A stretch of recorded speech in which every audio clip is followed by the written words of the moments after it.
Alors, bonsoir à tous, on va commencer maintenant. Donc le cours de ce soir, il traitera sur la fête de Shavuot. On est à quelques jours de cette fête. Et donc on sait, comme on a souvent l'habitude, c'est que lorsqu'on s'apprête à vivre un événement important, il est évident qu'il faut s'y préparer. Comme on l'a fait la semaine dernière pour la fête de l'Akba Omer. On va en faire de même cette semaine, la semaine prochaine, pour la fête de Shavuot. Alors en ce moment, nous sommes dans une période assez particulière où nous nous trouvons entre deux événements. L'événement de la sortie d'Égypte et l'événement du don de la Torah, entre la fête de Pessah et la fête de Shavuot.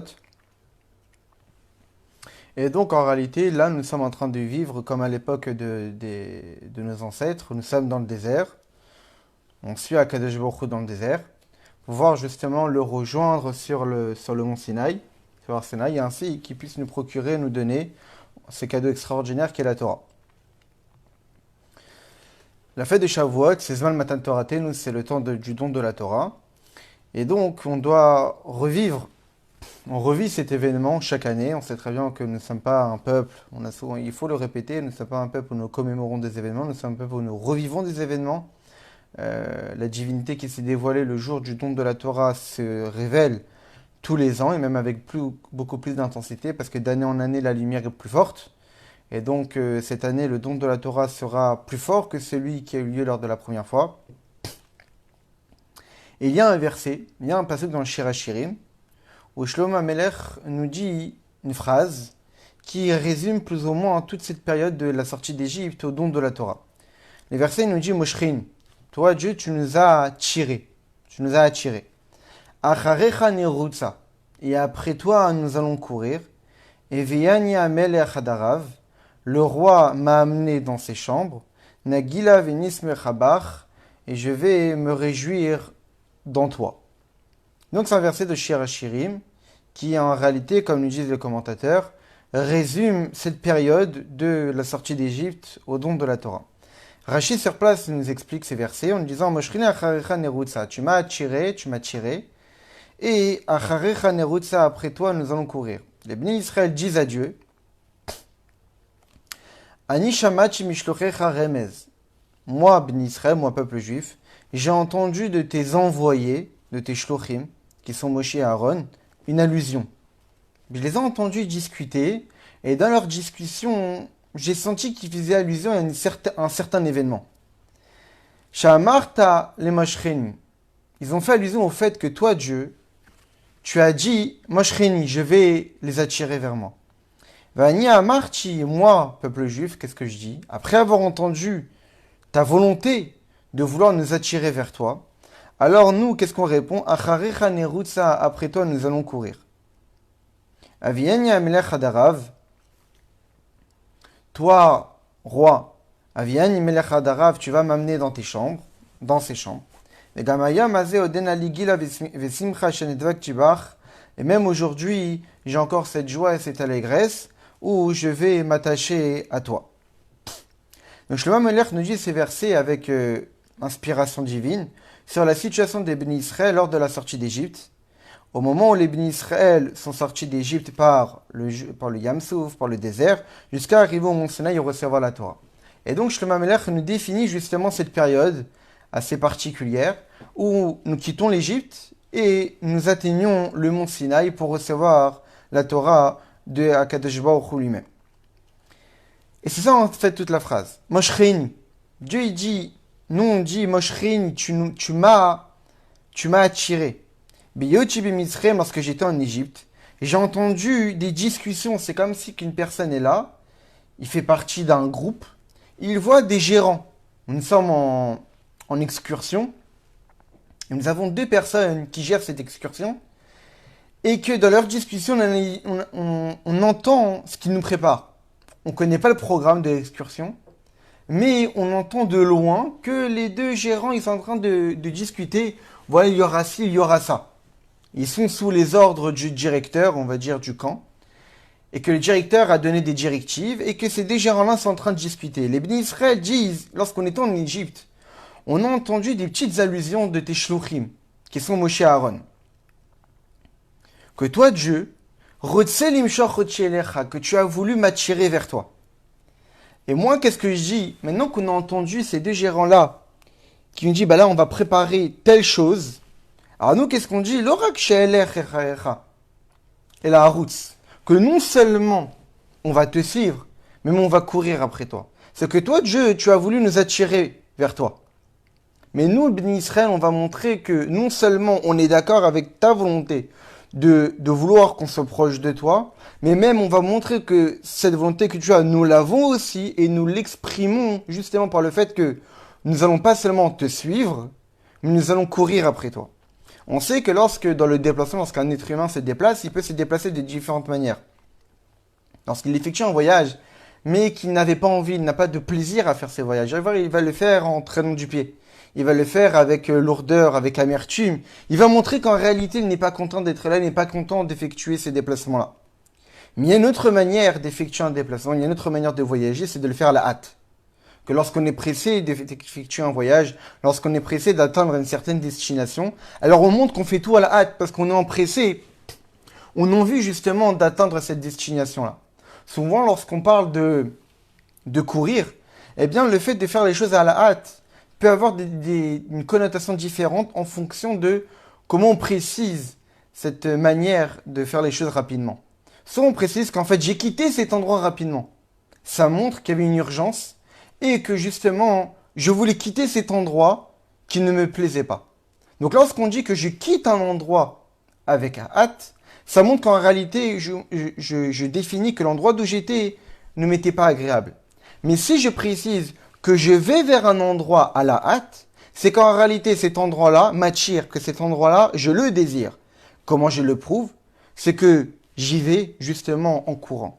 Lorsqu'on dit, lorsque Shlomo Melech nous dit Acharecha nirutza, on dit à Kadosh Baruch Hu que je vais être derrière toi en courant, cela montre que non seulement je vais te suivre dans le désert, mais je vais te suivre en courant parce que je te désire et je veux justement me réunir avec toi. Et je le fais avec joie. C'est ça le sens d'Acharecha nirutza, que je te suis à la hâte, be'oneg, avec plaisir. Et ça montre une confiance totale que j'ai avec Dieu. Lorsqu'on suit quelqu'un, surtout lorsqu'on est en train de suivre un être a priori qu'on ne voit pas, qu'on ne ressent pas forcément, même si c'est vrai que Dieu s'est dévoilé à nous lors de la sortie d'Égypte, mais on ne parle pas d'un être fait de chair et de sang. Et en plus, où est-ce qu'on va le suivre? On ne va pas le suivre dans une ville où on sait que tout est agréable, tout est à portée de main. On va le suivre dans le désert. Et on le suit, non seulement on le suit, mais même on le suit en courant. Ça montre un énorme bitachon qu'on avait envers Akadosh Baruch Hu. Comme cela a été cette poursuite, ces voyages, ces déplacements-là de l'Égypte au mont Sinaï, les bénis Israël le faisaient avec une totale confiance en Dieu, un total bitachon. Nefesh, avec un dévouement total dans ces voyages, dans ces déplacements-là, jusqu'à arriver au mont Sinaï et de recevoir la Torah. Nous, lorsqu'on est en train de vivre cette période entre la sortie d'Égypte, la fête de Pessah, et la fête de Shavuot dans 2 semaines, on doit aussi d'être dans cette mécanique. De se dire que je ne vais pas arriver à Shavuot en attendant un événement. Bon, bah, j'attends 1 jour, 2 jours, j'arrive dans 2 semaines, c'est Shavuot. Non. On doit essayer d'avoir cette envie. Comme l'avaient nos ancêtres à l'époque, lorsqu'ils sortaient d'Égypte, ils couraient après Akadosh Baruch Hu. Là, Dieu s'apprête à nous donner un cadeau. Aussi, cette année-là, en 5781 et toutes les autres années, Dieu va nous donner aussi ces mêmes cadeaux. Qui est la Torah, qui est notre épanouissement personnel, qui permet de donner un sens à notre vie, qui permet justement de réjouir notre vie, de donner un goût à notre vie. Et ce cadeau-là, on ne peut pas justement s'apprêter à le recevoir comme si c'était quelque chose d'anodin. On doit montrer qu'on a envie de le recevoir, comment justement en courant. C'est ça tout le sens de la phrase « Viyeni Amelech Hadarav ». Le roi m'a amené dans ses chambres. Nagila vinis mechabar, et je vais me réjouir avec toi. Le Rabbi, c'est un mamar du Rabbi précédent qu'il a dit en 41, au mois de Sivan 1941. Et le Rabbi précédent ici, il pose plusieurs questions sur ce verset de Shir HaShirim. Première question, on voit qu'à priori, on sait très bien que lorsqu'on écrit une phrase, il faut qu'il y ait une certaine cohérence, une certaine syntaxe dans cette phrase-là. On voit qu'au début, il y a marqué Moshrin. Toi, Dieu, tu m'as attiré. Belashon Yachid. Ici, je suis quelqu'un où je m'exprime au singulier. Tu m'as attiré moi. C'est unique. Et après toi, nous allons courir. tout d'un coup, on parle de nous au pluriel. Au début, on parlait du peuple juif au singulier, et après, on parle du peuple juif au pluriel. Pourquoi cette modification? Deuxième question, on voit qu'il y a différentes expressions qui sont utilisées. Moshrini achaecha nerutza, tu m'as attiré, et après toi, nous allons courir. Donc ici, on parle à Dieu comme si il était en face de nous. On parle à Dieu à la deuxième personne. Donc avec un interlocuteur que je suis en train de discuter avec lui qui est en face de moi. Ensuite, il y a marqué Avienya Melech Hadarav. Le roi va m'amener dans ses chambres. Ici, on ne parle pas de quelqu'un avec qui je suis en train de parler. Je parle du roi. Mais je ne suis pas en train de parler avec lui. Tout d'un coup, on parle de Dieu non pas comme quelqu'un que je m'adresse à lui directement, mais comme quelqu'un qui n'est pas en face de moi. À la troisième personne. Benagila Venis Mechabar. Et je vais me réjouir et fêter avec toi, dans toi. Et donc, tout d'un coup, Dieu redevient comme quelqu'un de présent avec qui je discute. Et donc, a priori, ces versets, il a plusieurs modifications. Au tout début, on parle des bénis Israël au singulier. Après, tout d'un coup, les bénis Israël parlent de même au pluriel. Au tout début, Dieu est et je discute avec lui. Je suis en train de dire que je vais courir après toi. Après, on parle de Dieu comme si c'était quelqu'un qui n'était pas présent. Que le roi va m'accueillir dans ses chambres. Pourquoi on n'a pas dit tout simplement que toi, tu vas m'accueillir dans ta chambre, dans tes chambres? Pourquoi le roi veut nous accueillir dans ses chambres? Au début, je parle avec toi directement. Tout d'un coup, je parle de quelqu'un qui n'est pas là. Et ensuite, la fin du verset reprécise encore que là, je parle avec Dieu qui est en face de moi. Venagila, venis mechabar, et je vais me réjouir dans toi. Et ça, donc ça, c'est la deuxième question. Et la dernière question du rabbi précédent, c'est quoi? Il faut essayer de comprendre le message. J'ai entendu de tes shluchim, j'ai entendu de tes envoyés, de tes messagers, une allusion que tu as signifié que tu allais nous attirer vers toi. Tout ça existe dans les services d'Yahweh. On sait très bien que souvent dans les versets de la Torah, il y a l'aspect superficiel du verset, c'est-à-dire on nous raconte à priori un événement. Et évidemment que cet événement est source de message, mais aussi une interprétation spirituelle profonde dans notre service de Dieu. Toute la Torah est Melachon Ora, un langage d'enseignement. Tous les versets de la Torah nous enseignent à nous comment on doit servir Dieu. Donc il est évident qu'aussi ici, lorsqu'on parle de ces fameux passages, comme le Rachel nous a expliqué, que les bénis Israël entendaient des allusions des messagers de Dieu, de Moshe et Aaron, qui faisaient allusion au fait que Dieu voulait les attirer vers lui. Et nous avons dit après cela, non seulement tu vas nous attirer vers toi, mais même nous allons courir après toi. Quel est le message qui se cache derrière dans notre Avodat Hashem?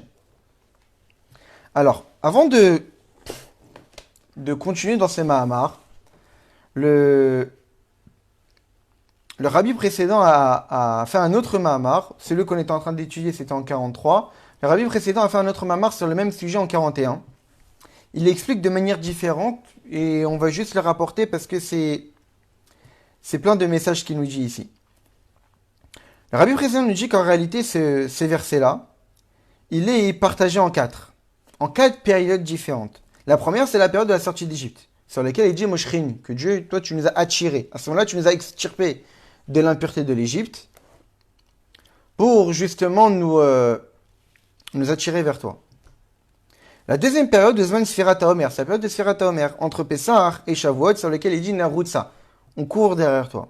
La troisième période, c'est la période Zman Matan Toraten, lorsque Dieu nous donne la Torah, sur laquelle il dit Eveyenya Melech Hadarav, où Dieu nous a introduits dans sa chambre privée. Et la quatrième instant, c'est quoi? Dekut Bochet Torah Vatfila. C'est l'attachement que le juif a avec les lettres de la Torah et les lettres de la prière, qui sont la parole de Dieu, et que ces lettres-là sont l'essence de Dieu lui-même, sur lesquelles il dit dans les versets Nagila venismecha bach, que nous allons nous réjouir dans toi. Nous sommes dans Dieu, nous ne sommes pas seulement dans la chambre privée de Dieu, mais nous enlaçons Dieu, nous faisons qu'un avec lui. Et bar, c'est valeur numérique 22, faisant référence aux 22 lettres, par le biais desquelles justement la neshama que nous avons en fond de nous s'attache à Dieu. Et là, le rabbi précédent nous explique en réalité pourquoi les lettres de la Torah sont si fondamentales.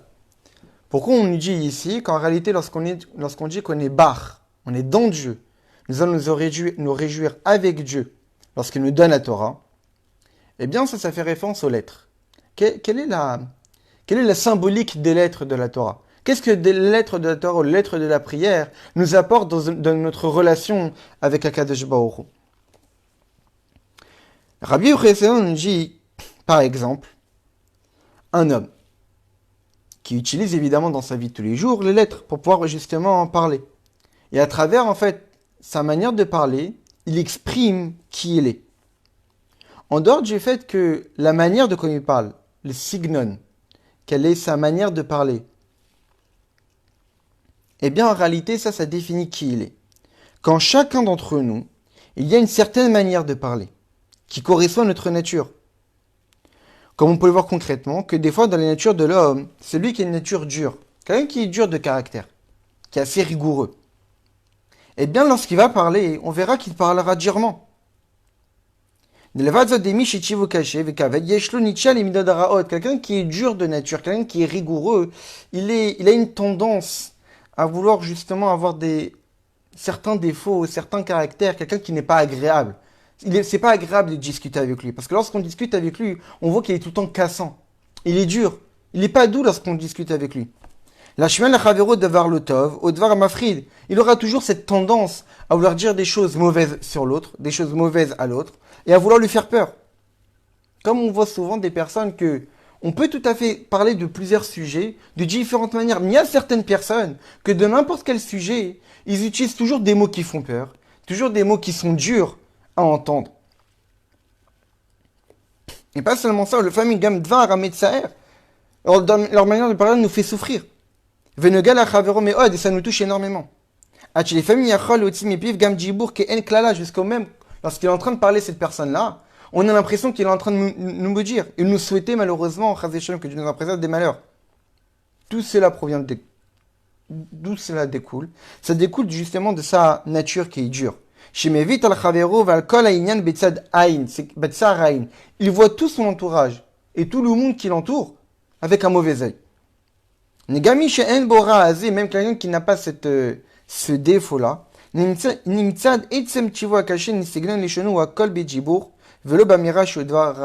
quelqu'un qui a une nature assez dure, eh bien, on verra cette dureté dans sa manière de parler. Lorsqu'il parlera avec ses amis, lorsqu'il parlera avec sa femme, lorsqu'il parlera avec ses enfants, il parlera toujours avec dureté. Et généralement, ces personnes-là, ce n'est pas forcément agréable à vivre et à discuter avec eux. À l'opposé, il y a des personnes qui ont plutôt des natures douces, des personnes agréables. C'est des personnes qui sont droites, que lorsqu'ils discutent, on voit qu'ils parlent avec douceur. Ils vont pas discuter avec les gens justement avec dureté. Ils vont discuter avec les gens avec douceur, tranquillement, avec patience, à l'écoute des autres. Mais même lorsqu'ils sont en train de se mettre en colère, on pourrait se dire, ok, peut-être dans la vie de tous les jours, ils parlent tranquillement, avec douceur, mais s'ils sont en colère, ces personnes-là qui ont une nature douce, paisible, agréable à vivre avec eux, et bien même lorsqu'ils sont en colère, ils vont pas sortir des mots choquants et très forts, des mots assez forts, chas v'shalom, de leur bouche, comme étant des malédictions ou des malheurs sur l'autre. Cette nature douce va aussi s'exprimer même lorsqu'ils sont en colère. Et donc en réalité, qu'est-ce qu'on voit de là? On voit que les mots utilisés, la manière de parler, va justement définir quelle est la nature de la personne. La manière de parler n'est juste une conséquence de ce que la personne est au fond d'elle. Si la personne est dure, alors elle va parler durement. Si la personne est douce, alors elle va parler avec douceur. Et donc, ce que nous dit ici le rabbi précédent, c'est que lorsqu'une personne veut réparer ça, il entend souvent que dans son entourage, on lui dit, mais tu sais, quand tu parles, t'es pas agréable. Tu parles durement, t'es toujours là en train de casser. T'es pas agréable. Tu vois pas les choses positivement. Tu pointes toujours le mal. Lorsqu'une personne entend que souvent on lui fait cette critique, eh bien, il va se dire que peut-être il serait temps de changer. Je vais essayer de changer ma manière de parler. Le rabbi précédent nous dit qu'en réalité, vouloir changer sa manière de parler ne sera pas suffisante. Pourquoi? Il faut changer la nature. Parce qu'ici, il y a une cause et une conséquence. Une personne qui va vouloir changer la conséquence, c'est-à-dire quelqu'un qui va vouloir changer sa manière de parler, il ne va pas résoudre le problème. Parce que même si c'est vrai que pendant certains moments de sa vie, il va parler peut-être avec douceur, avec patience, il va être à l'écoute des autres, mais pour autant, la racine n'a pas été déracinée. Le problème est toujours là au fond. À certains moments, c'est passager. On verra que peut-être il a changé. Mais le changement n'est pas radical. Même si c'est vrai que changer sa manière de parler peut être appelé une réparation, mais c'est pas quelque chose de fondamental et d'essentiel, parce qu'en réalité le problème peut ressurgir. Comme on dit souvent, la nature revient au galop. Et l'idée essentielle c'est quoi? C'est de justement essayer de réparer la cause. Comme on sait très bien. Il est marqué de la Gemara que c'est que l'œil voit, le cœur désire. C'est-à-dire que les désirs du cœur ne sont qu'une conséquence de où on a mis nos yeux. Que l'homme ne s'étonne pas des fois qu'il désire certaines choses. Tout simplement, essaie de réfléchir où est-ce que tu as mis tes yeux. Si tu as laissé tes yeux un peu baladeurs et que tu as eu des regards assez insistants sur certains sujets, il est évident que tu vas les désirer. C'est la nature humaine. Les yeux, ce sont les portes du cœur. Tu as laissé la porte ouverte, ça va atteindre le cœur directement. Donc ne t'étonne pas de tes désirs. Et là, le Rabbi précédent dit que c'est pareil. Quelqu'un qui voit qu'il dessine certaines choses qui sont mauvaises et qui va vouloir justement réparer ses problèmes. Vouloir réparer la conséquence, alors peut-être que pendant un certain moment, ça va être suffisant. Ok, tout d'un coup, je vais essayer de me contracter, je vais essayer de me retenir de désirer certaines choses. Mais si tu as laissé tes yeux toujours baladeurs, eh bien, ça va ressurgir, ça va encore se réveiller. Parce que tu n'as pas réparé la cause, tu n'as réparé que la conséquence. Donc, lorsqu'on veut réparer un problème, lorsqu'on veut réparer un défaut, il ne faut pas justement réparer les répercussions, mais il faut réparer justement la racine. Si tu veux réparer le problème de tes mauvais désirs, de tes mauvais sentiments, de tes mauvaises pulsions, répare où est-ce que tu mets tes yeux. À un moment donné, il va falloir peut-être gérer tes yeux. Tu sais que tu t'es permis de voir certaines choses, et c'est parce que tu as vu certaines choses, que tu avais envie de faire certaines choses, de vouloir obtenir certaines choses. Alors, n'attends pas de vouloir réparer les conséquences, parce que peut-être ça va durer. Tu auras l'impression que ça a fonctionné, tu auras l'impression que justement, à un moment donné, très bien, j'ai plus cette mauvaise mida. Mais pour autant, si tu as continué encore de laisser tes yeux voir certaines choses, le problème va ressurgir. Et c'est exactement pareil. Quelqu'un qui est dur de caractère, quelqu'un qui parle durement, quelqu'un qui n'est pas agréable à entendre, et que tout d'un coup il va se dire, ok, je vais changer, je vais essayer de parler avec douceur. Mais si au fond de toi, tu es toujours quelqu'un qui a un regard sur la vie qui est dur, que quand tu regardes les gens autour de toi, c'est toujours sur leurs problèmes, sur leurs défauts, et non pas sur leurs qualités. Bien, même si pendant certains moments tu as fait cet effort, peut-être qu'il est un grand effort, de voir justement changer ta manière de parler, mais si tu n'as pas changé le fond va toujours ressurgir. Et donc, il faut justement essayer de réparer à la racine. Donc, qu'est-ce qu'on voit de là? On voit qu'en réalité, la manière de parler définit l'essence de la personne. Et donc, lorsque, des fois, on voit qu'une personne parle d'une certaine manière, il ne faut pas forcément se dire que peut-être c'est anodin, c'était sous le coup du jour. Non. Généralement, la manière de parler définit plus ou moins qui on est. Et des fois, même pour parler sur un même sujet, on rapporte, la Morazaken dans un mamar, ici aussi le Rabbi Presson rapporte, que des fois, pour parler d'un même sujet, tu as deux chachamim, tu as deux raves qui vont parler exactement d'une même halakha, qui vont parler exactement d'un même sujet. Ils vont pas le dire de la même manière. Pourquoi? Parce que les lettres qu'on va sortir de notre bouche découlent de notre âme. Et vu qu'on est tous différents dans notre âme, on a tous une manière de réfléchir qui est différente, eh bien, cette nature-là va s'exprimer dans notre manière de parler. Donc, lorsque je vais enseigner une certaine chose, une autre personne va vouloir enseigner exactement la même chose. Mais il va l'enseigner avec des mots, une formule, une tournure qui est différente parce qu'il découle de sa nature. Qu'est-ce qu'on déduit de tout cela? On déduit qu'en réalité, les otchiot, les lettres, découlent de la nature de celui qui a prononcé ces lettres-là. Eh bien, c'est exactement pareil pour Akadosh Baruch Hu. Lorsqu'on a les lettres de la Torah, lorsqu'on a les lettres de la prière, il ne faut pas se dire que les lettres de la Torah ne sont là que pour me donner un message. Il y a une traduction. Il y a une signification à ces mots. C'est pas juste ça.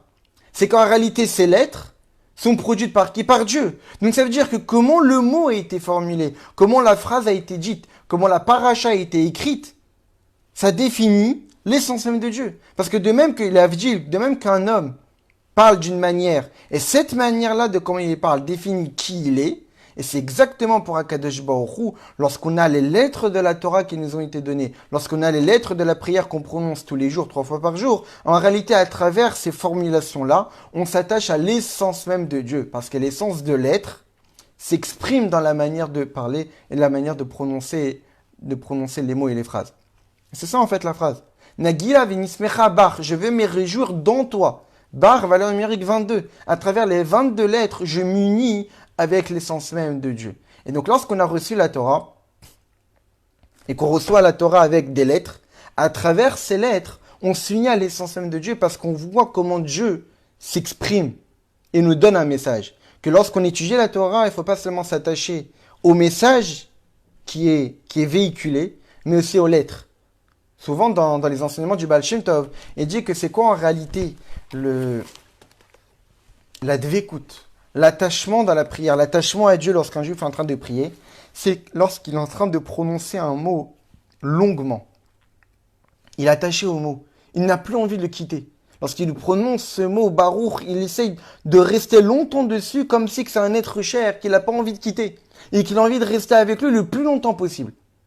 Parce qu'en réalité, à travers ce mot-là, comment il a été prononcé, c'est Dieu qui l'a prononcé. C'est Dieu qui a exprimé ce mot-là. C'est Dieu qui a exprimé cette paracha-là, cet enseignement-là. Alors c'est vrai qu'il y a le message qui est véhiculé derrière, mais il y a surtout les lettres. Et cette prononciation-là définie en réalité découle de la nature de celui qui l'a prononcé. Ici, on parle de l'essence même d'Akadosh Baruch Hu. Revenons au sujet.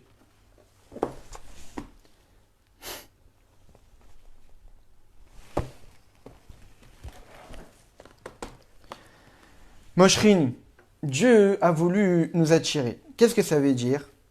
En réalité, ce terme de Moshrin et que nous dit Shlomo Ameler, c'est que Dieu nous a attirés, c'est-à-dire qu'en fait, il y a eu la divinité qui s'est dévoilée à nous. Lorsque Dieu a voulu justement nous libérer d'Égypte, il n'est pas passé par 4 chemins, il n'a pas attendu qu'il y ait une certaine préparation, un réveil de l'homme. En réalité, ce dévoilement divin-là, a dévoilé une force divine qui a attiré la divinité de l'homme, même l'homme le plus simple. C'est-à-dire que lorsque Dieu nous a libérés d'Égypte, on sait que c'était ce qu'on appelle dans le langage de la Kabbalah Chassid ou Teruta Leila, un réveil d'en haut. Ce réveil d'en haut a permis justement à nous de nous attirer vers lui comme un aimant. On n'a pas fait d'effort. Mais Dieu, en se dévoilant, il a justement attiré, comme cela va être expliqué par le rabbi précédent, notre âme divine. En nous, nous avons une âme divine. Cette âme divine, comme c'est dit là dans Zaken de l'État, c'est Chelek Elokam Imamamash. C'est une parcelle de Dieu véritablement. Cette parcelle de Dieu, elle est attirée par l'origine, par l'essence même de Dieu. Donc lorsque l'essence même de Dieu s'est dévoilée à nous lors de la sortie d'Égypte, elle a fait Moshrin, elle nous a complètement attirés vers Akadosh Baruch Hu. Et le rabbi précédent donne un exemple.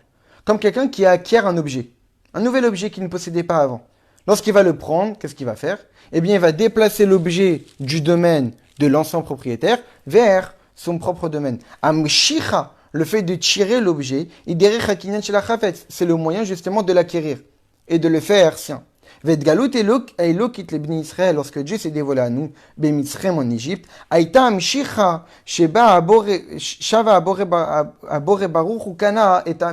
travers cette attirance-là, à travers ce dévoilement-là, Dieu nous a acquis. C'est comme si que Dieu nous a déplacés d'un endroit à un autre. Non pas géographiquement, mais spirituellement. Spirituellement, Dieu nous a sortis d'un certain domaine et nous a rentrés dans le domaine de la sainteté, de la pureté. Comment? Justement comme si qu'on avait activé un aimant. Cet aimant-là qui a été activé, il va attirer tous les autres qui sont attirés par lui. Lorsque Dieu s'est dévoilé, il a tout simplement attiré notre âme divine vers lui. Et c'est ça le terme de Meshicha, que Dieu, on dit à Kadosh Baruch Hu, Moshrin, tu nous as attirés vers toi. Même Shichazo, dans cette prise, dans cette acquisition que Dieu a fait de nous, il nous a extirpés, comme c'est connu, des 49 portes d'impureté. Il nous a fait tenir dans une situation qui était tout autre, une situation totalement spirituelle. Que même en Égypte, nous étions toujours en Égypte à ce moment-là, nous n'étions pas encore sortis de ces pays. Mais lorsque Dieu s'est dévoilé à nous, automatiquement, même en Égypte, on est devenu dans une stature spirituelle qui était tout autre. Et là, à ce moment-là, comme nous a dit Rashi, on a pu entendre les discussions des messagers d'Akadosh Baruch Hu, les discussions entre Moshe et Aaron. Qu'est-ce qu'ils disaient? Ils disaient qu'en réalité, Dieu nous a attirés vers lui, que Dieu a voulu s'unir avec nous. Et lorsqu'on a entendu ça, eh bien, à ce moment-là, on a dit, on a voulu justement non seulement entendre, on a aussi compris. C'est-à-dire qu'en réalité, avant que Dieu nous attire, on ne comprenait pas en réalité aux discussions. C'est comme si que on a, comme j'ai donné l'exemple tout à l'heure, on a deux personnes qui discutent, mais c'est des chuchotements. On n'a pas vraiment le récepteur pour essayer de capter ces discussions-là. On ne comprenait rien. Mais lorsque Dieu s'est dévoilé à nous, tout d'un coup, on a commencé à capter les messages divins. Évidemment, toute la symbolique, comme le Rabbi présent va nous dire, elle est importante. C'est que des fois, dans notre vie, on ne capte pas ce que Dieu attend de nous. Parce qu'en réalité, on est bouché. On est encore dans les 49e portes d'impureté. On est totalement impur. On sait très bien que la touma en hébreu, c'est du mot mais tumtam, bouché. Nos oreilles sont bouchées, nos yeux sont bouchés, tout est bouché. On n'arrive pas à capter les messages que Dieu nous donne dans notre vie.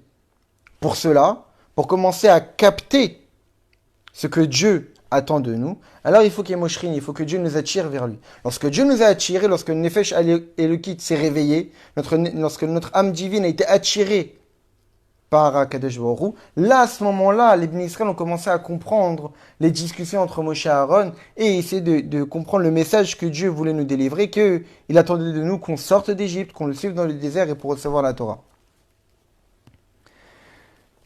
Mais lorsque l'homme est complètement noyé dans l'impureté, que Dieu nous en préserve, Em Nasim Gassim, l'homme devient complètement grossier. Ils ne comprennent complètement rien. Lorsqu'une personne est totalement embourbée, noyée dans les grossièretés de ce monde, il ne comprend rien au message de Dieu. Déjà, de manière naturelle, comprendre Dieu, ça n'a pas de sens. Mais si déjà j'ai abîmé les capteurs que Dieu m'a donnés à ma naissance, qui sont mon âme divine, qui sont les Torahs, les misotes, qui sont en réalité des moyens, des outils, qui vont me permettre de pouvoir m'attacher à Kadosh Baruch Hu. Mais si je les ai détériorés à cause justement de ma noyade, volontaire ou involontaire malheureusement, dans l'impureté de ce monde, dans la grossièreté de ce monde, au point que je deviens gaz, grossier, bien à ce moment-là, je ne peux rien capter, je ne comprends rien. Chayet Touma, une vie d'impureté, de manger, pas kasher, vechul Shabbat, de profaner Shabbat. Mais vie motam les kfira, gmura, bachem, ftarato, peut amener l'homme parfois, par un effet de cause et conséquence, peut amener l'homme à totalement tout renier. Renier Kadosh Baruch Hu, renier sa Torah. Et pas seulement ça, même d'arriver à un niveau grave, ou pas seulement on faute, mais même de pousser les autres à fauter. Ava ben Israël ben Misraïm, lorsque ben Israël était en Égypte, Shamashchen et Eloki Utsi Otam, et même Tetcharet, Thomas, les Akadosh Baruch Hu, par ce dévoilement-là, nous extirper de ces 49 portes d'impureté. Shamou et Jivrem, chez Shluch Hashem, on a entendu les paroles des messagers de Dieu qui sont Moshe et Aaron. Vivenu Tarem Shelahem, on a compris les allusions, à quoi ils faisaient allusion dans leur discussion, qui était la volonté de Dieu de nous sortir d'Égypte et de nous amener au Har Sinaï. Le rabbi précédent nous dit qu'a priori, ici, il y a 3 notions. Premièrement, la force divine de nous sortir de l'impureté et d'acquérir un esprit pur. Deuxième chose, il y a la notion de comprendre les allusions des messages divins. De quoi il parle, à quoi il fait allusion. Et troisième chose, la poursuite. Poursuivre Dieu avec dévouement, avec abnégation, pour recevoir la Torah et recevoir la Torah elle-même. Donc, le rabbi précédent voit dans cette phrase 3 parties. L'attirance de Dieu, comprendre le message après avoir été attiré par Dieu et poursuivre Dieu jusqu'à recevoir la Torah. Rabbi Chazan nous dit que tout ça existe en réalité dans notre Avodat Hashem. Comme on l'a dit, aujourd'hui, là, nous sommes encore dans la période entre Pessah et Shavuot. On doit essayer de se remettre dans les mêmes conditions de comment étaient nos ancêtres. Nos ancêtres étaient dans certaines conditions, dans certaines situations qu'ils ont permis le jour du 6 Sivan ou du 7 Sivan, de recevoir justement la Torah. Nous aussi, on va recevoir la Torah dans 15 jours. Eh bien, il est évident qu'on doit se remettre en condition de se mettre dans les mêmes situations de comment étaient nos ancêtres. Alors évidemment qu'on n'était pas en Égypte, nous ne sommes pas sortis d'Égypte, nous n'étions pas dans le désert, nous n'étions pas le Kriyat Shamsouf, mais pour autant, spirituellement, tout ça existe. Et donc, ces 3 notions que le Rabbi précédent nous parle ici, on doit les revoir aussi dans notre Avodat Hashem.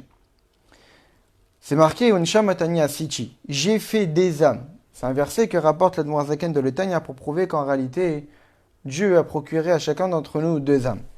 Akadosh Baruch Hu a créé 2 catégories d'âmes, comme on le sait très bien, l'âme divine et l'âme animale, et que les 2 ont été donnés à l'homme. L'âme divine qui est l'âme utilisée pour servir Dieu, pour étudier la Torah, pratiquer les mitzvot, et l'âme animale est l'âme qui nous permet de vivre en tant qu'être humain. Et là, le Rabbi Président nous explique. C'est ça le sens de Moshrin au singulier.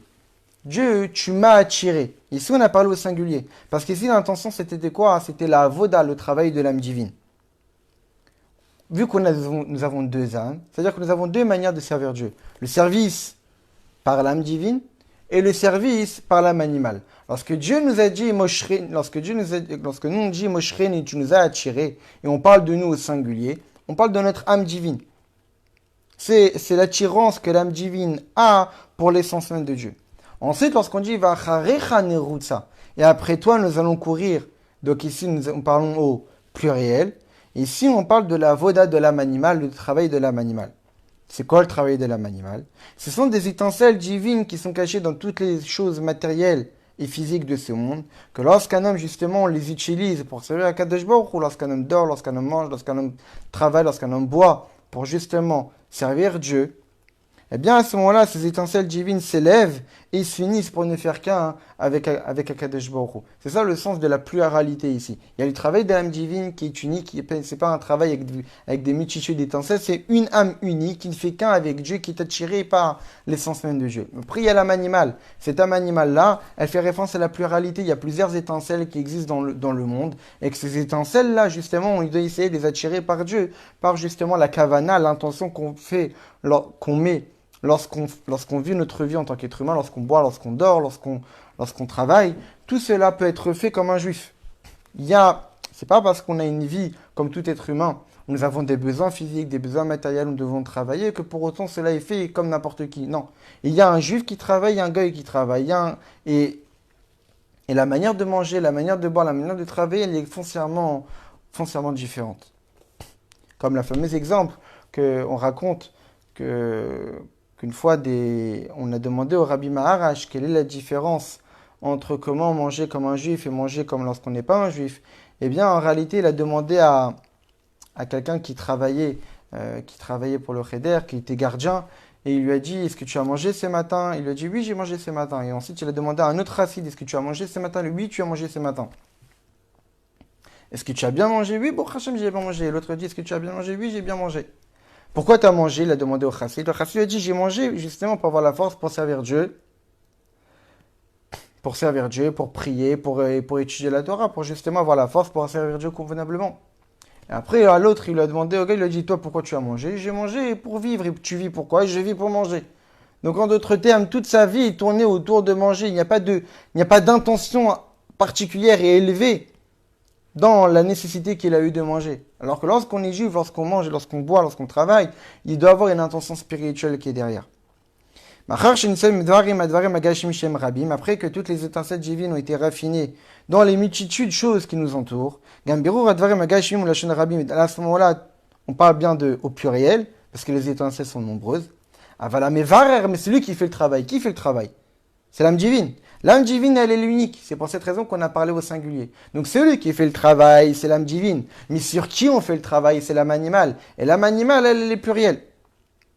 Et c'est pour cette raison aussi qu'il est marqué Nerutsa, courir. Parce qu'en réalité, l'âme animale, elle fait tout avec force, avec intensité, avec feu. L'âme animale, c'est elle qui est à l'origine de nos désirs pour les choses grossières de ce monde. On voit très bien que lorsque l'âme animale s'exprime, elle s'exprime pas de manière silencieuse. Elle s'exprime en faisant du bruit. Elle dit j'ai faim, elle dit j'ai envie de ça. Et on voit bien que notre corps, justement, nous fait comprendre qu'il y a un certain désir physique, etc. Et donc, en réalité, l'âme animale, lorsqu'elle s'exprime, elle le fait toujours avec du bruit. Elle fait toujours avec intensité, avec force. Elle s'est fait remarquer. Donc lorsqu'on parle ici à Nacharecha Nerutsa, je vais courir après toi, parce qu'en réalité ici, c'est le travail de l'âme animale. L'âme animale, elle fait tout avec hâte. Elle fait tout avec entrain. Et donc c'est ça en réalité la force de l'âme divine qui influence l'âme animale. Parce que lorsque l'âme animale est orientée pour servir Dieu, alors elle procure une intensité dans cette poursuite d'Akadosh Baruch Hu. Le rabbi précédent nous explique qu'en réalité, ces notions-là beaucoup plus profondément. On sait qu'a priori que l'essentiel de l'homme, c'est son intellect. C'est ce qui lui différencie de tous les autres règnes, de toutes les autres espèces qui existent dans le monde, entre le minéral, le végétal, l'animal et l'humain. La particularité de l'être humain, c'est justement sa capacité intellectuelle. Car la sagesse, c'est vraiment la grandeur de l'homme. Pour autant, il y a une grandeur qui surpasse cette sagesse, qui est ce qu'on appelle la volonté. La volonté est bien plus élevée que l'intellect, bien plus élevée que la compréhension. Parce qu'en réalité, la volonté influence la capacité intellectuelle. Lorsqu'un homme a une volonté véritable, une volonté profonde, alors il est capable de comprendre même les choses les plus compliquées. Lorsqu'on veut, généralement la phrase on dit lorsqu'on veut, on peut. Parce que, pour quoi raison on dit cette phrase? Cette phrase est vraie. Parce qu'en réalité, lorsqu'on veut une chose, tellement, la volonté, tellement que c'est la force, la capacité de l'âme, la plus forte, la plus intense, la plus profonde, alors elle peut pousser l'homme à comprendre, lorsqu'on parle ici par exemple de l'effort, d'un effort intellectuel, de comprendre certaines choses qui sont normalement totalement compliquées et assez difficiles à saisir. Mais puisque la personne le veut, puisque la personne le souhaite et le désire, elle sera capable de pousser ses capacités intellectuelles dans ses retranchements, au point qu'il soit capable de comprendre quelque chose qu'a priori, il n'était pas capable de comprendre. Mais pourquoi il a été capable? Parce que justement, il a voulu. C'est pareil pour l'âme divine. Même si a priori la grandeur particulière de l'âme divine, c'est quoi? C'est son intellect divin. C'est sa capacité à comprendre Dieu, à comprendre la Torah. Malgré cela, l'essentiel, c'est sa volonté divine. C'est la volonté du divin qui existe dans l'âme divine. Vouloir le divin, c'est ça l'essentiel de l'âme. Ce qui va pousser l'âme divine à comprendre, à réfléchir sur la grandeur de Dieu, c'est justement sa volonté. Et cette volonté-là, elle peut être de deux manières. Il y a une volonté pour le divin, pour la spiritualité, pour la vérité, pour la Torah, pour Dieu, qui découle d'une réflexion. C'est pas la volonté qui a produit la réflexion, c'est parce que j'ai compris que j'ai voulu. Lorsqu'une personne réfléchit sur des sujets du divin, comme par exemple sur la providence divine, que Dieu gère le monde, que Dieu dirige tout, que rien n'est par hasard, et tous les événements de ma vie ont un sens. Comment Dieu dirige le monde, comment Dieu connaît de manière particulière tout ce qui se passe dans ma vie, et comment Dieu dirige tous les membres de ma famille, et moi en particulier. Ou lorsqu'un homme réfléchit avec sa tête sur la notion de que Dieu a créé le monde ex nihilo à partir de rien, un juif qui essaie de comprendre comment le monde s'est fait, comment l'univers s'est fait, comment il n'y avait rien et comment tout est apparu. Lorsqu'il étudie par exemple les Mamarim de Chassidut, eh bien en s'approfondissant sur la grandeur de Dieu, de cette compréhension-là se réveille la volonté du divin, la volonté de s'attacher à Dieu, d'être attiré par lui. Donc on voit que c'est la réflexion qui a produit la volonté. J'ai voulu Dieu parce que j'ai compris Dieu. Maintenant, c'est connu que dans l'âme divine, que dans la neshama de l'homme, il y a 5 niveaux. Nefesh, Ruach, Neshama, Chaya, Yechida. Cette volonté-là se trouve dans Neshama et Chaya. Neshama, c'est la capacité de l'âme à justement s'attacher à Dieu par la réflexion. Al Neshama, comme c'est marqué, Neshama Shadaita Vinam, que l'âme l'âme de Dieu, ta vinam, tu vas la comprendre. On fait le lien entre la bina, la compréhension, et la neshama. Et sur la chaya, le quatrième niveau de l'âme, il est dit, va chokma te chaye, la chokma va te faire vivre. Alors cette volonté-là, qui découle d'une réflexion, c'est la plupart du temps, c'est comme ça qu'on fonctionne, c'est comme ça peut-être la plupart de nos volontés, c'est que je souhaite une chose, parce que j'ai compris que cette chose-là va m'apporter quelque chose, parce que j'ai réfléchi sur cette chose-là ou sur cette notion, j'ai compris tout le bénéfice que je peux avoir d'elle, alors je vais la vouloir. Mais il est évident que cette volonté-là va être limitée, parce que c'est la réflexion qui m'a produit cette volonté. Et toute réflexion humaine, même la plus profonde soit-elle, reste limitée. Toute compréhension est limitée. Elle a des règles à respecter. Donc les règles par lesquelles l'intellect humain est défini va justement définir la volonté qui elle aussi sera limitée. Cette volonté-là va s'exprimer à un certain point. Parce que la volonté, c'est l'intellect qui est à l'origine de cette volonté est limité à un certain point. Et cette volonté-là, elle va produire quoi? Cette volonté va produire un amour. Donc même l'amour qui va être produit par la volonté, elle aussi va être limitée. Parce qu'en réalité, à l'origine, c'est quoi? C'était la réflexion. La réflexion a produit une volonté, cette volonté a produit un amour. Je vais vouloir une chose, je vais désirer cette chose et je vais m'attacher à la chose. Il y a une autre manière de vouloir, de la volonté de l'âme divine de vouloir le divin, qui est une volonté illimitée, une volonté infinie. qui est bien au-dessus de toute compréhension au point qu'elle n'a même plus besoin de pourquoi. Souvent, des personnes se disent, je vais vouloir ça, mais pourquoi je veux ça? Alors, elle va se donner des raisons. Mais là, on parle d'un niveau de volonté qui est sans pourquoi. Il n'y a pas besoin de demander pourquoi. Je veux cette chose-là parce que c'est comme ça et pas autrement. Il y a une fameuse phrase en yiddish qui dit que justement c'est comme ça et c'est pas autrement. La chose doit être faite, elle sera faite. Je veux cette chose-là, je veux cette chose-là. Il y a un pourquoi, un seul, il n'y a pas de pourquoi. Mais ça relève de l'essentiel de mon âme. Mon âme me dit de vouloir ça. Alors je vais le vouloir. Et donc là, on parle ici évidemment d'une volonté qui est au-delà de l'intellect, qui n'est pas dépendante d'une raison, qui n'est pas dépendante d'une réflexion, d'une compréhension sur un quelconque domaine. Cette volonté ne découle pas de l'intellect. Elle provient de l'âme elle-même, qui est au-delà de l'intellect.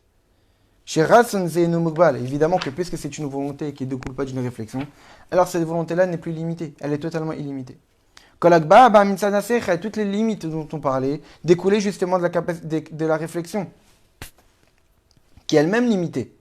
Et donc, puisque la réflexion est limitée, elle va produire que des choses qui sont limitées. C'est pour cette raison que des fois, dans la Vodat Hashem, lorsqu'une personne met trop sa tête, eh bien, il aura du mal à servir Dieu.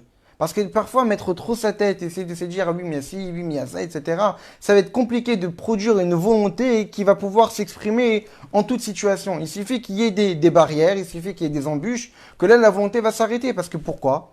Parce qu'à l'origine de cette volonté, c'était ma réflexion. Alors oui, j'ai compris que je devais faire telle mitzvah. Pourquoi? Parce que, a priori, je peux me le permettre. Mais si les conditions changent, et donc, a priori, les conditions qui ont permis à ta réflexion d'accepter, de vouloir faire cette mitzvah-là, eh bien, les conditions ne sont plus réunies, eh bien, à ce moment-là, la volonté, la personne peut-être ne voudra plus faire cette mitzvah. Parce que la réflexion qui était à l'origine, qui était la cause de la volonté, n'a plus lieu d'être, parce qu'il n'y a plus les conditions qui ont permis à l'acceptation intellectuelle de la personne. C'est pour ça que parfois, il faut faire les choses instinctivement. Ratson Shimtsad Nefesh, la volonté qui provient de l'âme, et elle n'est pas limitée. Cette volonté-là, comme on l'a dit, elle provient du 5e niveau de l'âme, Yechida. Le niveau de l'âme le plus profond, qui est uni avec celui qui est unique. Yechida Milachon Yachid. C'est la partie de l'âme juive qui est unie, qui ne fait qu'un avec celui qui est unique, qui est Dieu. Dieu est illimité. Donc la volonté de ce juif qui se dévoile à ce moment-là est une volonté illimitée, qui ne dépend de rien. Cette volonté-là est seulement dans le divin. Cette volonté-là, qui découle de l'Yechida, ne s'exprime que pour le divin, ne s'exprime que pour Dieu. Elle existe chez tout juif, parce que tout juif est capable de se dévouer corps et âme pour Akadosh Baruch Hu. En toute situation, en toute circonstance, en tout temps, en tout lieu. Il n'y a pas des catégories de juifs que eux sont capables de vouloir Dieu à 100% et d'autres ne sont pas capables de vouloir Dieu à 100% en toute situation. Non. Tous les juifs sont concernés par cette volonté, tous les juifs ont cette volonté au fond d'eux. Il suffit juste de la dévoiler. Et ça, ce qui est marqué, Chavuka ou Dvuka Becha, je t'ai enlacé, je me suis attaché à toi. Que les Bni Israël sont totalement attachés et unis avec Dieu. Et ils portent le joug de la Torah et des mitzvot. Ils se dévouent corps et âme pour l'unicité de Dieu. Maintenant, c'est connu que que Dieu il a fait les choses ce qui existe dans la Kedusha existe aussi dans son opposant dans le mal. Même dans l'âme animale, qui est en face de l'âme divine, il y a aussi ces deux catégories de volonté. Il y a une volonté qui découle d'une réflexion sur les choses matérielles de ce monde. Que l'âme animale, elle ne respecte pas les règles de la Torah et des mitzvot. Toute la nature de l'âme animale, c'est d'être contre Torah et mitzvot. C'est ça ce qu'il a défini. Une volonté animale qui est contre la nature de l'âme divine, qui avait une volonté divine. Et donc en réalité, en toutes circonstances, l'âme animale ne voudra pas tout ce qui est divin, ne voudra pas tout ce qui est spirituel, et cherchera et réfléchira seulement dans des sujets qui sont physiques, qui sont corporels, qui sont grossiers, pour justement produire une volonté de vouloir ces choses-là. Alors, Benefesh Abahamit, dans cet âme animale, Yeshgam Ratson chez les Malam Avan, il y a aussi une volonté qu'au-delà de toute compréhension, sans pourquoi. Tout d'un coup, une personne souhaite quelque chose sans savoir pourquoi. Comme on voit concrètement chez certaines personnes, que Dieu nous en préserve, qui sont totalement détachés de Torah et Mitzvot, que l'âme animale, c'est eux qui dirigent leur vie. Ils sont dirigés par leur âme animale. Ce sont des âmes animales ambulantes. Et qui les dirigent dans deux voies.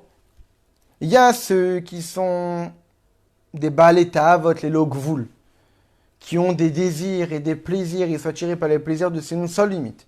Ils aussi mettent kol, mash, alevavot, agasim, vatvotnim, shelaem, shtotekim. Ils font tous les caprices de leur âme animale. Ils veulent ça, ils sont attirés par ça, et bien ils vont justement assouvir cette passion. Ils veulent ça, ils vont assouvir cette passion.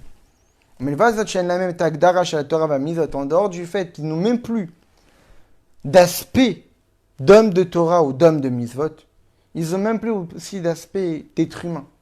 Souvent, on voit des personnes qui vivent sur deux pieds, qui ont une tête, qui ont une bouche, qui ont des yeux. Mais on a l'impression qu'ils vivent sur quatre pieds.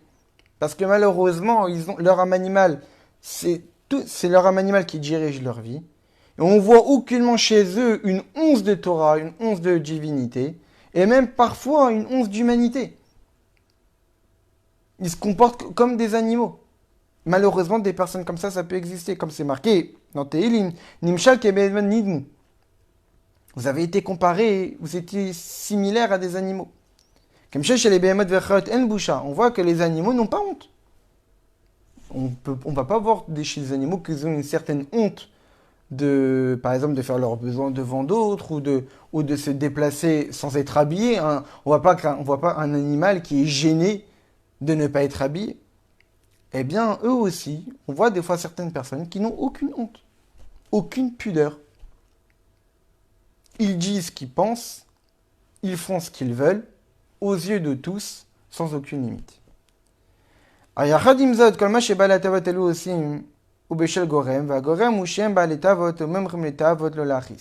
Mais évidemment que ces personnes-là, malgré tout leur comportement qui est méprisable et exécrable, il y a une raison à cela.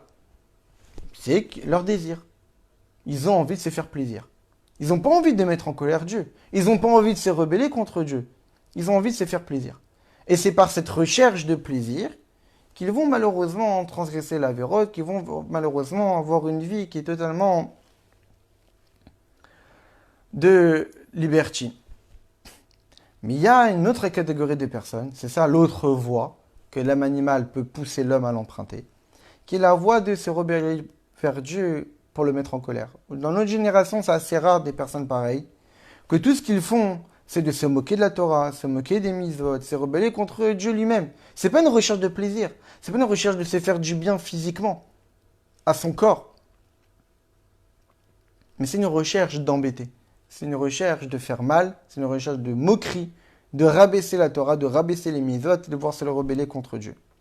Rechem, ces Rechem-là ne se suffisent pas seulement de fauter, mais même cherchent à faire pousser les autres. Quelqu'un qui cherche à se faire plaisir, c'est son plaisir personnel, donc il va chercher à se faire fauter seulement lui, pas forcément les autres, parce qu'ils se disent que peut-être les autres n'ont pas les mêmes envies que moi.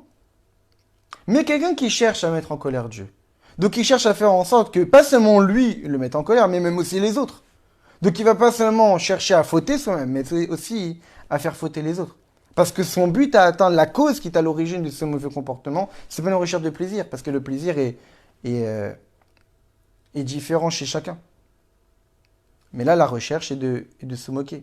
La recherche est de rabaisser, Rahman Islam, que Dieu nous a préservé la Torah et les Mizot, de se rebeller contre Dieu. Donc il ne va pas suffire de fauter seul, il va aussi faire fauter les autres. Bazout Akdola avec une arrogance sans pareil. Obe Chutzpah, une effronterie chez la Malek, que normalement on retrouve chez Amalek. C'est Amalek qui est le représentant de l'effronterie. Et que lui, malheureusement, il a adopté ce comportement-là. De se moquer de Dieu, de la Torah et des mitzvot. Obekar ou kol haonek shelahem. Et c'est ça tout leur désir, tout leur plaisir. C'est pas un plaisir physique. Leur plaisir est de rabaisser le divin. Et c'est ça tout leur sens de leur vie, toute leur arrogance, tout leur orgueil. Comme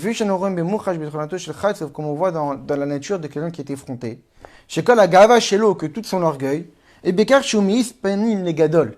Quelqu'un d'effronté, c'est quelqu'un qui va faire l'arrogant, même devant quelqu'un qui est plus grand que lui. Normalement, un arrogant lambda, il a des limites à son arrogance. Ok, il va faire l'arrogant, il va se sentir au-dessus de certaines personnes qui considèrent comme étant plus petits que lui. Qui ont moins de qualité, moins de richesse, moins d'intelligence, il va faire l'arrogant devant eux. Très bien. Mais s'il sait qu'il a en face de lui une personne qui a plus d'argent que lui, qui a plus d'intelligence que lui, qui est plus beau, qui a plus que tout ce que lui est à l'origine de son arrogance, évidemment, il va faire petit. Il ne va pas se permettre de faire l'arrogant devant lui. Mais il y a des personnes effrontées qui ne sont pas arrogants, qui sont effrontés. Ça veut dire qu'en réalité, ils n'ont pas de limite. Ils savent que la personne en face d'eux a plus d'importance qu'eux, a plus de grandeur, a plus de qualité. Mais pour autant, ils vont faire quand même l'arrogant devant eux.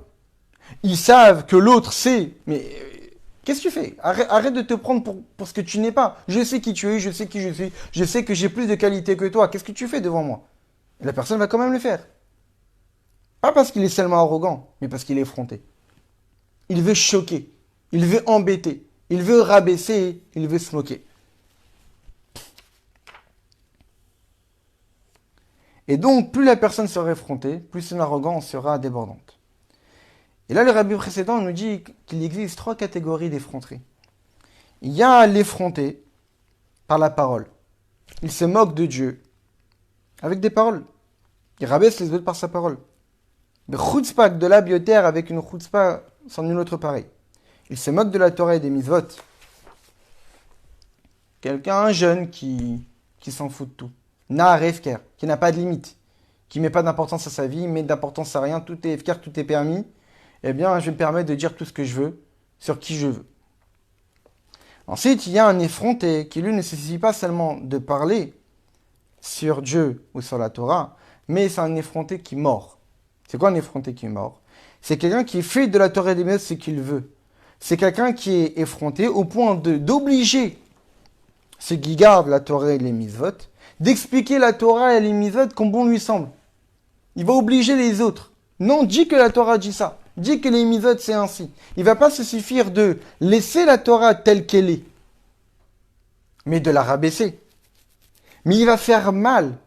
Il y a l'idée de parler, mais sans pour autant porter préjudice sur qui je parle. Et il y a ensuite l'idée de mordre. Mordre, c'est quoi? C'est que j'attaque la personne, que je le fais souffrir physiquement, que je le détériore. Et donc en réalité, ici, c'est que cette effronterie va aller encore plus loin.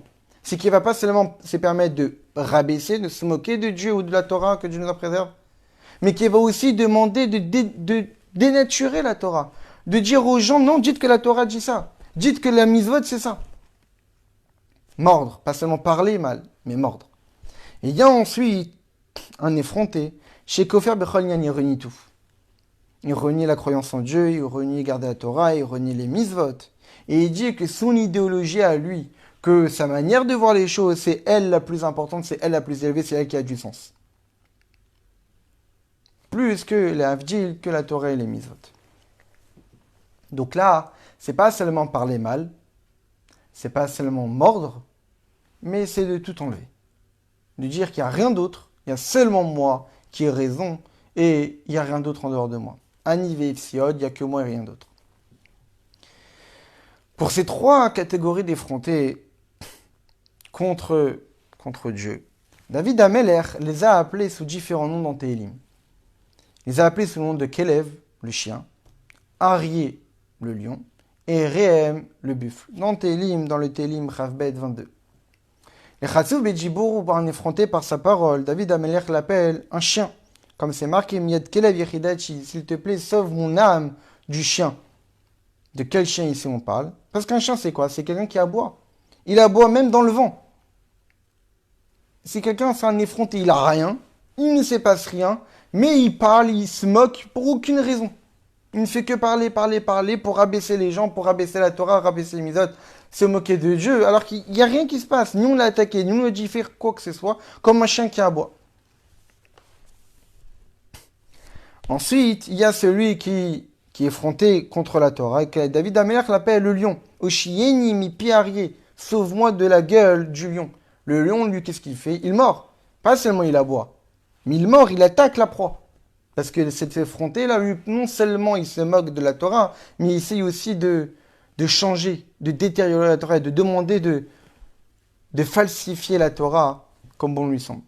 Et le troisième, c'est tellement qu'il est imbu de soi-même, dans son opposition à Dieu, au Mizot, que David Amelech l'appelle le buffle. Le buffle, c'est quelqu'un qui détruit tout sur son passage. Pas il aboie, pas il mord, mais il détruit tout. Il n'y a plus de Torah, il n'y a plus de Mizvot, il n'y a plus de Dieu, il n'y a que moi qui existe. Ces trois catégories de Rechaim sont dirigées par l'âme animale. C'est l'âme animale qui est à l'origine de leur comportement. Et Dieu donne à l'âme divine la force de pouvoir justement sortir et sauver tous ceux qui sont malheureusement soumis par cette âme animale. Une personne qui se comporte ainsi, une personne qui est arrivée à ce niveau d'arrogance et d'effronterie, c'est une personne qui a été totalement soumise à son âme animale. Mais l'âme divine, Dieu lui a donné une force de pouvoir sauver le juif de tout cela. Zéou mashmout shel moshrin, c'est ça tout le sens de moshrin, que Dieu m'a attiré, m'a kouar shel nefesh shel kitch ebam yechidat, de la force de l'âme divine qui se trouve dans l'essence même de l'âme. Comme on a dit, la volonté sans logique, la volonté sans raison, de vouloir Dieu, rien que Dieu, sans aucune raison, il n'y a pas de pourquoi là-dedans. Et cette force-là, il sera capable de moshrin et de m'attirer, de sortir le juif des 49 portes d'impureté. C'est l'âme divine qui est à l'origine de ça. Mais comment c'est possible par une volonté forte? Ne pas croire que c'est par une logique, c'est par une discussion avec des arguments contre les Sahara que tu sortiras vainqueur. Non. C'est pas une volonté forte, une volonté intense, sans aucune logique. Quand tu te lèves le matin et que tu as du mal à te lever, comme c'est rapporté dans Shulchan Aruch, la Dmorazaken dit très bien, tous les matins, il y a une discussion qui s'installe entre toi et les Sahara. Et le Sahara va venir te dire, non, mais tu sais que tu n'as pas assez dormi, tu as besoin de plus dormir, sinon tu vas être fatigué toute la journée. Et viens, en réalité, le Rabbi président te dit, il n'y a pas de discussion à avoir. Il faut que ce soit une volonté forte de l'essence même de l'âme qui sera capable de faire taire tous les opposants. Et shiye acharecha, après que tu as été attiré par l'intervention de ton âme divine, alors tu vas être derrière Dieu. Achare Hashem itbarach v'torah mizvot, tu vas suivre Dieu. C'est-à-dire quoi suivre Dieu? C'est suivre les voies de Dieu. Étudier la Torah, pratiquer les mitzvot. Narout ça en courant. C'est-à-dire quoi en courant? Et nous allons au pluriel. Que tu vas justement, à travers ton étude de la Torah, à travers ta pratique des mitzvot, tu vas justement essayer d'attirer, élever les étincelles divines qui se trouvent autour de toi. C'est pour cette raison que ça a été mis au pluriel.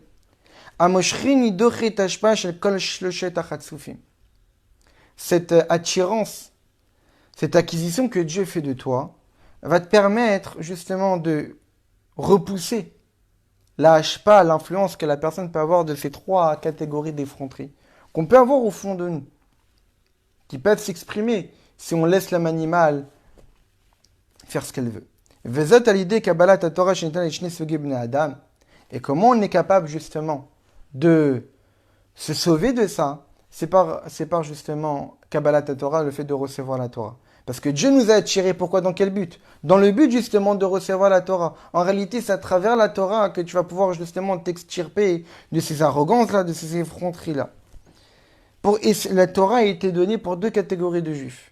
Yodé Torah, Bniglo, Bnissar, ceux qui connaissent la Torah, la partie dévoilée ou la partie cachée. C'est ça qui est marqué Veni Amelech Hadarav, que Dieu va m'amener, le Melech, le roi, va m'amener dans ses chambres, dans sa chambre privée, où il y a tous les secrets de la Torah, où il y a les enseignements de la Torah. La Torah a été donnée pour ceux qui connaissent la Torah. Mais aussi la Torah a été donnée pour qui? Yudim Pshutim Amit Palelim. Il y a aussi, c'était donné pour les juifs simples qui prient. Ombrim Teilim, Omaazinim Echlomdim. C'est des juifs qui lisent Teilim et qui écoutent comment on étudie. Ils ne savent pas étudier, mais ils apprennent comment étudier. Chez eux, Nagila Venis Mechabar, c'est ça le sens de on va se réjouir dans toi. Que ces juifs-là se réjouissent avec Becha, avec les 22 lettres de la Torah, comme on l'avait dit tout à l'heure. Donc c'est ça en réalité les deux catégories. Il y a le fait que tu vas m'amener dans la chambre, je vais être amené dans la chambre du roi. Ça, c'est la Torah qui a été donnée pour ceux qui étudient la Torah, pour ceux qui connaissent la Torah, la partie dévoilée de la Torah, la partie secrète de la Torah. Et ensuite, je vais me réjouir avec toi l'essence même de Dieu. Et on parle de juifs qui n'ont pas forcément le message, qui n'ont pas forcément ce que véhiculent les lettres de la Torah, mais qui ont que les lettres de la Torah. Et à travers que les lettres de la Torah, ils se réjouissent avec Dieu. Ils ont eux aussi reçu la Torah. Peut-être que l'aspect extérieur, peut-être que les lettres. Mais à travers les lettres, comme on l'a dit, on s'attache à l'essence même de Dieu. À l'idée Kabbalat Torah avec un mitzvot, par le fait de recevoir la Torah et la pratique des mitzvot, nitzolim, on peut se sauver. Machatsufim, de ces effrontés, de ces moqueurs. Vezochim les nefesh et le kit. Et on peut mériter notre âme divine. C'est quoi mériter notre âme divine? Notre âme divine, elle est en chacun d'entre nous. Seulement, est-ce que notre âme divine, elle est dévoilée ou ne pas dévoilée? Par le don de la Torah, justement, notre âme divine a été dévoilée. Notre âme divine sera capable, justement, de faire taire l'âme animale. Moshrin, et de la tirer, de la sortir. Je vais te sortir du domaine. Tu étais complètement embourbé dans les 49e potes d'impureté. Je vais te changer de domaine. Je vais te mettre dans un domaine plus art, plus rouch, dans un domaine plus spirituel et plus pur. Et lorsque je vais t'attirer, à ce moment-là, tu seras capable de comprendre les messages et de décoder ce que Dieu te dit dans ta vie. Liot chazakim be'emunah, d'être fort dans la foi en Dieu, ve'limud Torah be'kum mitzvot, masiyat be'timud, de pouvoir étudier la Torah, pratiquer les mitzvot avec intégrité. Et donc, ce que nous dit ici le rabbi précédent à travers ces mamars, c'est que dans cette période entre la sortie d'Égypte, entre Pessah et Shavuot, on doit essayer de rechercher Dieu, de courir après Dieu et de se dire que je vais être attiré par lui. D'essayer de dévoiler notre âme divine et de ne pas se faire endormir par notre âme animale.